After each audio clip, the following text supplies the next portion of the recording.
Hello friends, welcome to another video. అంటే motivational part 2 video అనమాట. Background పట్టించుకోకండి, ఎందుకంటే దీనికన్నా మంచి ప్లేస్ మనకు దొరకల. ఇది కూడా గ్రౌండే, కాకపోతే మనకి నీడ ప్లేస్ కావాలన్నమాట. అంటే నీడ ఉండాలి కదా, అందుకే చెట్టు మీద ఉన్నాను అనమాట. చెట్టు చూసారు పైన, చెట్టు మీద ఉన్నాను, చెట్టు కింద ఉన్నాను అనమాట. అది మనం నీడ ప్రిఫర్ చేస్తాం. అందుకే గోడ, ఇది స్కూల్ అనమాట. అయితే జీసీడీ హై స్కూల్ అని ఒక స్కూల్ ఉందన్నమాట. గవర్నమెంట్ స్కూల్లో ఇలాగే ఉంటాయి, ఇలాగే రంగులు వేస్తారనమాట. మా ఊళ్ళో గవర్నమెంట్ స్కూళ్ళు ఇలాగే రంగులు వేస్తారు, ఏం పర్లే. చలో కంటిన్యూ అవ్వండి. అయితే మనం వీడియో కిందటి వీడియో ఎక్కడ ఎండ్ చేసామంటే మీటర్. ఇప్పుడు మా ఆఫీస్లో ఎంతమంది అయితే ఈ టాటాస్కి ఇప్పుడు నేను ఎక్కువ ప్రిఫర్ ఏది చేస్తానంటే, మీరు ఏదైనా జాయిన్ అవ్వాలనుకుంటే బట్టల కొట్టు, బంగారం కొట్టు అవి వదిలేసి, నాకు తెలిసి ఫ్యూచర్ ఎన్నిట్లో ఉందంటే ఎలక్ట్రిక్ సామాన్లు ఉంటాయి కదా చూడండి. ఎలక్ట్రిక్ సామాన్లు అంటే వైరింగ్ చేయడాలు, ఎలక్ట్రిక్ దుకాణం పెట్టుకోవడం. ఇంకోటి ఏంటంటే ఇది కూడా నాకు తెలుసు 2-3 ఇయర్స్లో ఈ టాటా స్కై కూడా మాయమైపోతుంది.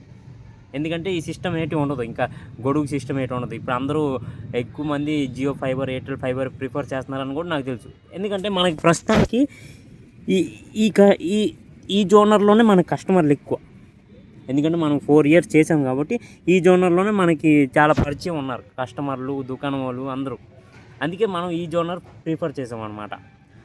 ఇప్పుడు ఇది వదిలిచి నేను ఇంకా చాలా నేర్చుకోవాలి. మనం ఇప్పుడు ఏదైనా దుకాణంలో పని చేయాలంటే దానికి స్కోప్ ఉండాలి కదా. ఇప్పుడు మనం ఒక బట్టల కొట్లో చేసాం, బట్టల కొట్లో అంటే ఏం చేయడానికి బట్టల కొట్లో చేస్తాం, ఒక సిచ్యువేషన్ బాగోదు మనకి, అప్పుడు బట్టల కొట్లో చేయాలి. ఏం తప్పదు, ఇంకేమి ఉద్యోగం దొరకట్లేదు, బట్టల కొట్లో చేయాలి అంటే అప్పుడు చేయాలి. అంటే నువ్వు అన్నీ చేయగలవు, అంటే నేర్చుకోగలవు, ఈజీగా అన్నీ నేర్చుకోగలవు. అంటే నువ్వు టీవీ బాగు చేసే దాంట్లో నేర్చుకోవచ్చు, టీవీ రిపేరింగ్లో, ఎలక్ట్రానిక్స్ ఏవైనా ఉంటే అవి రిపేరింగ్లో నేర్చుకుంటే చాలా స్కోప్ ఉంటుంది అనమాట. అది మనకి ఒక చేతిలో ఒక విద్య, ఏదో ఒకటి మనకి తెలుస్తుంది.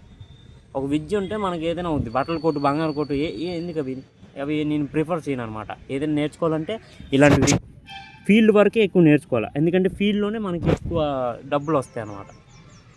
ఫీల్డ్లోనే ఎక్కువ డబ్బులు, ఫీల్డ్లోనే ఎక్కువ స్కోప్. ఇంకా ఫీల్డ్లో మనకి అన్నీ తెలుస్తాయి అనమాట. మార్కెటింగ్ ఎలా నడుస్తుంది, మార్కెట్ ఎలా నడుస్తుంది, దేని ద్వారా నడుస్తుంది, అంటే ఏ రేట్ ఎలాగున్నాయి, అవన్నీ మనకు తెలుస్తుంది అనమాట. ఎప్పుడైనా మనకు పనికి వస్తాయి, అవే ప్రిఫర్ చేయండి.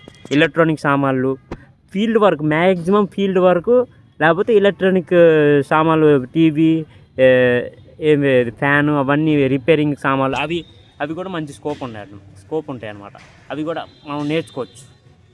మనం ఏదైనా మనకి పనికి వచ్చి మనం చేసుకోవాలి తప్ప ఈ బట్టల కొట్టు, బంగారం కొట్టు అవద్దు. నేను చాలా కొట్లు చూస్తాను అనమాట, బట్టల కొట్లు, చెప్పుల కొట్లు కూడా ఇంకా బంగారం కొట్లతో ఆబ్వియస్లీ ఓనర్ వచ్చిన తర్వాత తాళాలు ఇస్తేనే తాళాలు తీయాలి, అది తప్పదు. ఇంకా బట్టల కొట్టులో ఎందుకు ఓనర్ రావాలి? ఓనర్ వచ్చేదాకా కుర్రోళ్ళు అందరూ బయట మెట్ల కాడ కూర్చుంటారు. ఎందుకో నాకు అర్థం కాదు. బట్టల కొట్టులో ఓనర్ వస్తేనే, తలుపు తీస్తేనే వాళ్ళు లోపలికి వెళ్తారు అనమాట. అంతవరకు బయట వాళ్ళు ఎండతో కూర్చోవాలన్నమాట. అలాగా ఎందుకు కూర్చొని అవసరం వాళ్ళకి ఉండొచ్చు, కాకపోతే నాకు తెలిసి అంతలా కూడా ఉండకూడదు అని నేను అనుకుంటాను అనమాట. నేను చూడండి, ఇప్పుడు ఇంట్లో చేసేటప్పుడల్లా తాళం ఎవరి చేతిలో ఉండేది? ఓనర్ చేతిలో ఉండేది కాదు. ఓనర్ నుంచి నాకు ఇచ్చేవాడు, నువ్వు తీసుకెళ్ళిపో ఇంటికి, వచ్చేటప్పుడు నువ్వే తీసి మళ్ళీ తీసుకెళ్ళిపో తాళం అనేవాడు. నేను వచ్చేదాకా బయట మిగతా వాళ్ళు కాసు ఉంటారు అనమాట. కాసు ఉండే టైం నేను ఇవ్వను, టైంకి వచ్చేసేవాడిని ఆఫీస్కి. ఎందుకంటే తాళాలు నా దగ్గర ఉంటాయి, ఓనర్ చేతిలో ఏటి ఉండదు. ఎందుకంటే నమ్మకం, నా మీద నమ్మకం ఉంది. మన దగ్గర ఒక్క రీమార్క్ కూడా లేదనమాట. ఇన్ని రోజులు చేశాను, 4 ఇయర్స్ చేశాను, ఒక్క రీమార్క్ కూడా లేదు. ఎలా చేసి వెళ్ళిపోయాడు, అలా చేసి వెళ్ళిపోయాడు, బ్యాడ్ చేసి అందుకే మనకి ఏ చెడ్డ పేరు వద్దు. మనం అలాగ వెళ్ళాం, వచ్చాం, అంతే. తాళాలు పట్టుకున్నాం, వచ్చాం, వెళ్ళిపోయాం, తాళాలు పట్టుకున్నాం, వచ్చాం, వెళ్ళిపోయాం, అంతే మన డ్యూటీ. దానికి మించి మనం ఏవి ఎక్స్ట్రా పనులు చేయలే అక్కడ. అందుకే మన చేతిలో తాళాలు ఉండేది, అది మ్యాటర్. చలో, నేనేం మోటివేషన్ ఇస్తున్నాను నాకే తెలియదు, ఏం మాట్లాడుతున్నాను నాకే తెలియదు. ఏదైనా కొంత ఏదో వినండి, మీకు మీరు ఊహించుకోండి, అదే మోటివేషన్ లాగా తీసుకోండి, అదే చాలు. ఏం చెప్పలేము.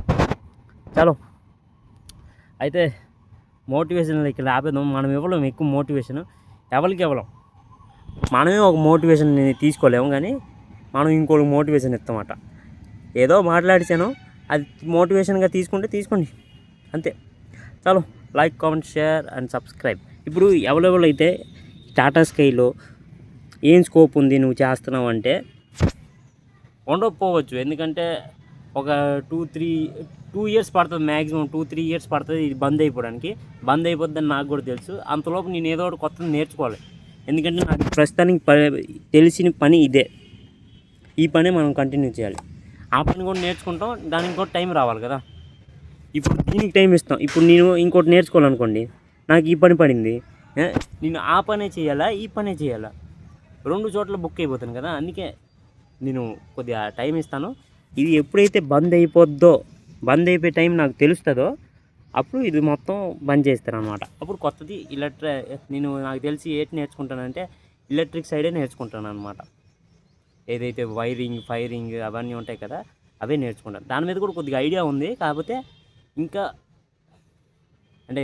ఇంకా మనకు కొద్దిగా చూస్తే తెలిసిపోద్ది కాబట్టి ఇంకా మనం నేర్చుకోవాల్సింది ఉంది. అందుకే మీరు కూడా ఆర్ఆర్బి అంటే రైల్వేది ఒక గ్రూప్ డి రిక్రూట్మెంట్ వచ్చిందనమాట. దానికి కూడా వేసేయండి. ఎవరైతే జాబ్ చేయాలనుకుంటున్నారో దాన్ని కూడా కొద్దిగా చూసేయండి. కావాల్సి వస్తే అప్లై చేసేయండి. అది మ్యాటర్. చలో అయితే like, comment, share and subscribe కొట్టండి.